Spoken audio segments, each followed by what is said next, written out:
Today we'll start with excretory system.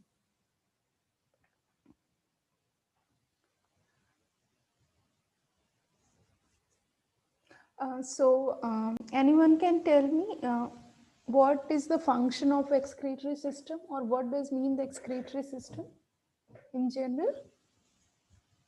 Waste body में जो भी वेस्ट मतलब प्रोडक्ट है उसका बॉडी से बाहर निकालना एक्सक्रीटरी सिस्टम का main function. Okay, so the excretory system is basically to excrete out the nitrogenous waste from the body.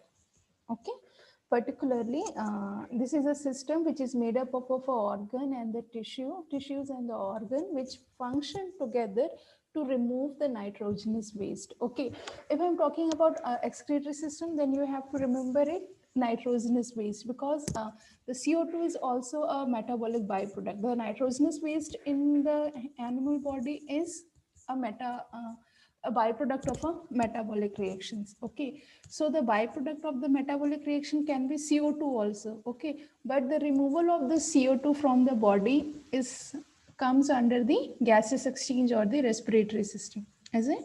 And when we talk about the excretory system, we talk about particularly the removal of the nitrogenous waste. Okay, so today we will see about the excretory system. Okay, so the main function of the excretory system or the organ is to control the osmolarity and the volume of the body fluid. Okay, so basically it excreted out the solute which is present in excess, which is changing the osmolarity of the cells, the body fluid. Okay, so basically it gives out the nitrogenous waste. The nitrogenous waste which is accumulated inside the animals in the form, some in the form of ammonia, in some in urea, and in there are few animals in the form of uric acid. Okay, so whether it is ammonia, urea, or uric acid, all these three nitrogenous waste are toxic. Okay, when they are stored in the body, they are toxic. Okay, they degenerate the several enzymes which is a vital protein in the cell to carry out, to catalyze the various biological reactions. Okay, so they needs to be removed out from the body. So the very first function of the excretory system is to excrete out the nitrogenous waste. By removing the nitrogenous waste from the body, the excretory system helps in keeping the homeostasis of the body. Means it basically keeps the osmolarity of the organ of the animal constant or at the desired level. Okay, and it also balances the pH of the body fluid, the pH of the blood, and the because whenever we talk about any biological reactions which takes place inside the body, it is very sensitive to the pH. Okay, means the pH of the fluid can revert the direction of the reaction. Okay, so the pH of the blood or the pH of the other body fluid is very vital in determining the smooth maintenance of the organism. Okay, so the excretory system, it basically removes the nitrogenous waste. By the mean of this, it keeps the homeostasis or maintain the osmolarity of the organism, and it also balance the blood and the body fluid pH. Okay, now, as I have told, when the carbohydrate and fats are metabolized, okay, they were broken down into the carbon dioxide and water. So the carbon dioxide is excreted through the gills when we talk about, or in the lungs when we talk about the vertebrates. Okay, and the proteins and the nucleic acid, when the proteins and the nucleic acids are broken down into the simpler form, okay, they both carried the amino group. The proteins are broken down into the amino acids, and the nucleic acid have the nitrogenous bases. Okay, so they all have the amino group, and they were further broken down into the nitrogenous compound like ammonia, urea, and uric acid. Okay, so in the fishes, most of the bony fishes and aquatic invertebrates, they excrete the nitrogenous waste in the form of ammonia,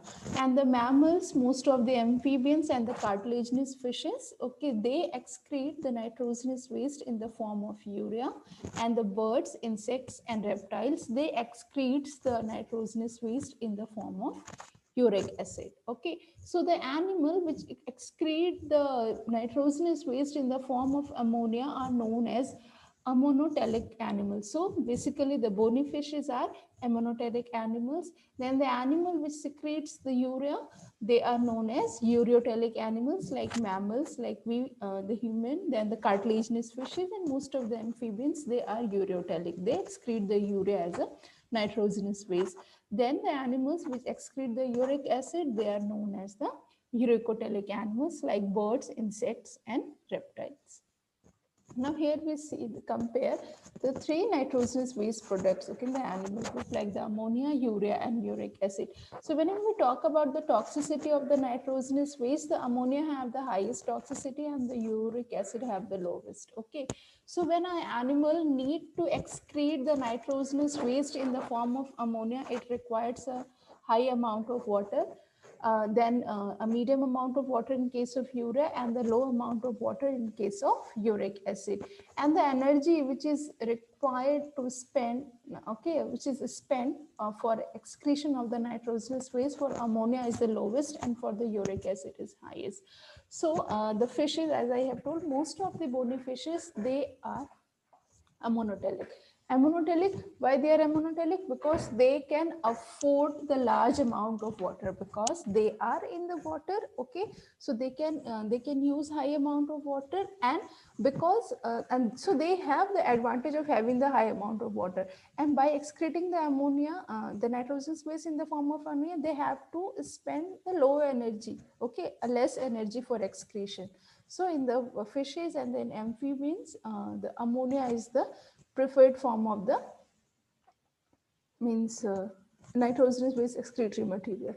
Then urea in the mammals and the birds, reptiles, and arthropods, because many of the species they were in the deserts, okay, or the fishes, the birds, they were in the flying, so they have the they doesn't have the advantage of having the high water in the surroundings. So they have the strategy of the uric acid. Okay, they conserve the water and they excrete the nitrogenous waste in the form of uric acid. Okay, now as I have told, the major function of the excretory system is to excrete out the nitrogenous waste. So the main organ, the major organ of excretion in the vertebrate is basically the kidney. Okay, so kidney is basically a filtration system which actually filtrate the body fluid or the blood. Okay, it filters the nitrogenous waste from the blood, okay, and then it excreted out from the body in the form of urine.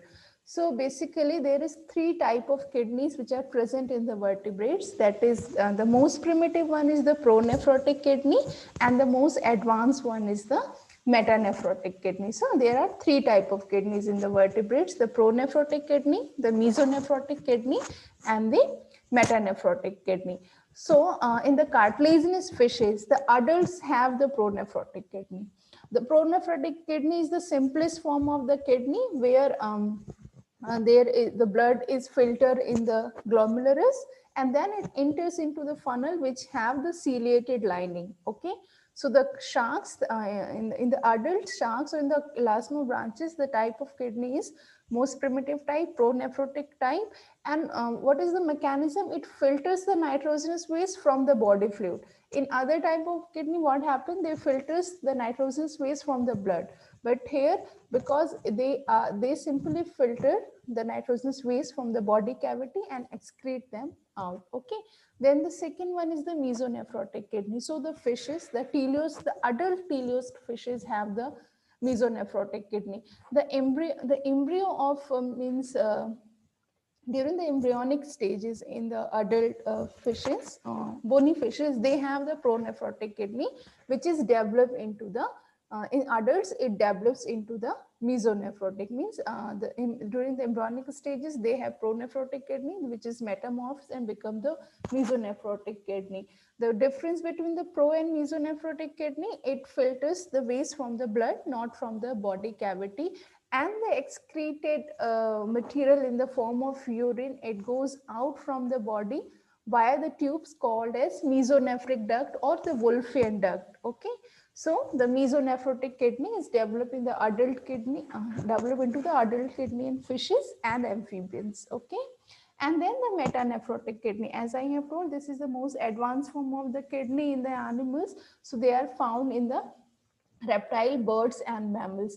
But the embryonic stages of these animals, the reptile, birds, and animals, they have the mesonephrotic kidney. Okay, and during the embryonic stage, they have a mesonephrotic kidney, and in the adults, they have the metanephrotic kidneys. The difference between the meso and meta is that in both the case, the waste is excreted from the blood only, but in the metanephrotic kidney, it goes out from the body through the tube, which is known as the ureter. Okay, so that is the comparison of the three type of kidneys which are present in the animals. So when we talk about the fish in particular, the elasmobranchs branches have the pronephrotic kidney in the adult stage, and the teleost fishes have the, or the bony fishes have the mesonephrotic kidney in the adult stage.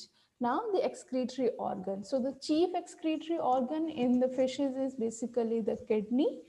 Okay, and then there are other organs which forms the entire excretory system are ureter, urinary bladder, and urinogenital aperture.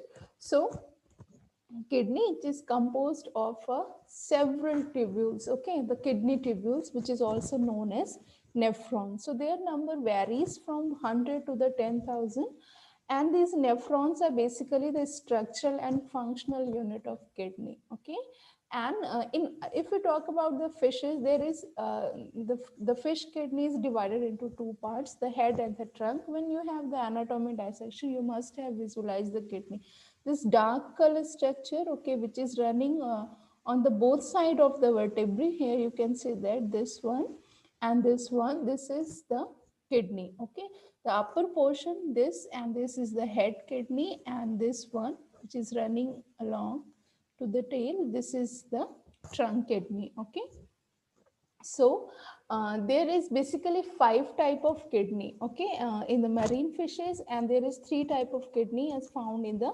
freshwater fishes. Okay, so so this type is basically based on the shape of the kidney, whether it is a marine fishes or the freshwater teleost, they all have the kidney which have the trunk and head demarcation. Okay, the trunk kidney is there, head kidney is there.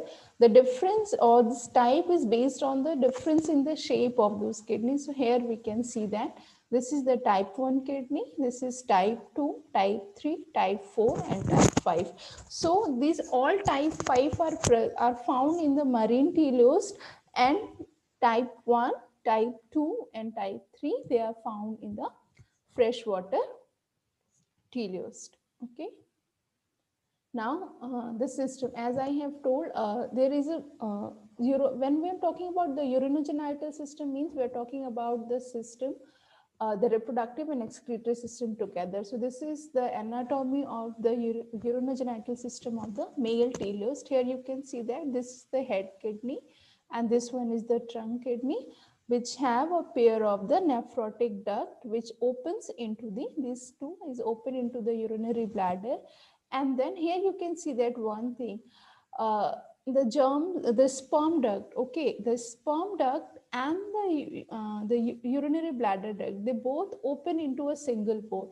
Means the sperms and the urine, they excreted out from the body through a single pore, okay, or a common pore. Okay, that is why it is so known as the urinogenital pore. But when we talk about the same system in the female fish in the teleost, they have separate aperture. For excretion of the urine, they have the one pore, and for excretion of the female gamete, they have, or for the release or secretion of the female gamete, they have the another pore. Here you can see that this is the head kidney, trunk kidney, then the nephrotic duct, urinary bladder, and then the urinary pore. And here you can see that the ovaries, a pair of ovaries, and then this oviduct is open in the, and then it has a different pore which is known as the genital pore. That is the difference between the opening in the male and the female. Okay, then now we'll discuss about the structure of the unit of kidney, that is nephron. Okay, it basically have the 3 parts. The number 1 is the renal or the Malpighian corpuscle, which have further 2 parts, the glomerulus and the Bowman's capsule. Then the renal tubule, which have 4 division, the neck region, followed by the first proximal segment, then second proximal segment, and the last segment is known as the distal segment, and at the end of the nephron, which is known as the collecting duct or a collecting tubule. So here we can see that the structure of the nephron altogether. Here you can see that this is the glomerulus, this is Bowman capsules, then the neck region, okay, then first proximal region, then second proximal region, distal segment, and the collecting duct. So here we can see that in detail the glomerulus and the Bowman's capsule, okay, or the renal corpuscle. Here is the efferent arteriole and that is the afferent arteriole. Okay, so what happened when the blood which have loaded with the nitrogenous waste is comes inside the glomerulus, there is a fenestrated endothelium. Fenestrated endothelium means it have a layer which have the sieves, okay, एक filters के जैसे उसमें sieves हैं, so that actually the here the filtration of the nitrogenous waste occur, means the nitrogenous waste they get filtered out from here to the Bowman's capsule, okay, and from Bowman's capsule it goes to the nephrotic tubules, where is the first is the neck region, followed by the proximal, first proximal, second proximal, and distal region. Okay, so when I am talking about the kidney in the fishes particular, it is divided into two parts, the head kidney and the trunk kidney. So when we talk about the excretory function, only the trunk kidney have the excretory function, means the majority of the nephrons, the tube, majority, or we can say the almost all the nephrons which have excretory function, they are in the trunk kidney region, okay. Their number varies from 100 to 10,000, and they are in the trunk kidney. They're used to produce the urine. They have the renal corpuscle, means the Bowman's capsule and the glomerulus. Okay, so trunk kidney actually perform the excretory function, not the head kidneys. So what is the function of the head kidney? So when we see the structure of the head kidney, it is composed of the lymphoid tissues and hematopoietic tissues. What is the hematopoietic tissue? Anyone can tell me? Hematopoietic tissue किसे बोलते हैं? Anyone? Blood forming. Yes, okay, they are basically the blood forming cells. The kidney is basically the hematopoietic, head kidney is the hematopoietic organ. Not only hematopoietic organ, it also have the lymphoid tissues and some of the interrenal and chromaffin tissue. So this interrenal and chromaffin tissues, they have endocrine function, okay. They secrete some of the hormones, okay, which regulates the some of the important metabolic process. This interrenal and the chromaffin tissues, hematopoietic tissues have the hematopoietic function, and then the lymphoid tissues have the function which is related to the blood cell formations and immunity. Okay, so head kidney is not excretory in function. Trunk kidney is excretory in function, and head kidney is hematopoietic, okay, as well as endocrine function. Okay. So this is the distal segment of the, this is the transverse section of the proximal and distal segment of the nephrotic duct. And now the excretory system. Here you can see that this is the blood which is loaded with the nitrogenous waste. When it comes here in the glomerulus, it gets filtered, okay, and then after filtration, when it comes to the proximal segments, there is a reabsorptions occur, okay. So when I'm talking about the excretory system, means it disposes the metabolic waste, it regulates the solute concentration in the body, and it basically have the four major processes. The very first one is the filtration, where the pressure filtering of the body fluid occurs, okay. So the water, salt, sugar, and amino acids and nitrogenous waste, they get filtered here, okay. So what happened during this filtration, some of the valuable solutes also get filtered, okay. So in this segment, in this proximal segment, what happened? There is a reclaiming of these substances occur. So that reclaiming is simply by the reabsorption. Okay, so basically there's some valuable solutes like glucose, salt, and some of the amino acid, they simply again reabsorb in the blood. And then third is the secretion. Some of the larger molecules which cannot get filtered through this glomerulus, they are actually secreted from blood to directly to the urine. Okay, and then last one is the excretion, where the filtrate leaves the system in the form of urine. So this is about the excretory system in general. And now again, in the last, the function of the excretory system. It removes the excess salt and water. Okay, it produces and remove the urine, which contains some of the amino acids, some nitrogenous waste, urea and uric acid. And in marine fishes, the kidney not only remove the urea as a nitrogenous waste, it also removes the magnesium and sulfate ion, as well as the TMO. TMO is trimethyl amine oxide. Okay, so and some of the excretion is also occurs through the gill. When we talk about the excretion, is basically the removal of the waste material. So some of the ammonia it also get diffused through the gill surface, then carbon dioxide and urea also. Okay, so the major of the chief excretory organ is kidney, but gills also perform the partial excretion of some of the waste material from the body.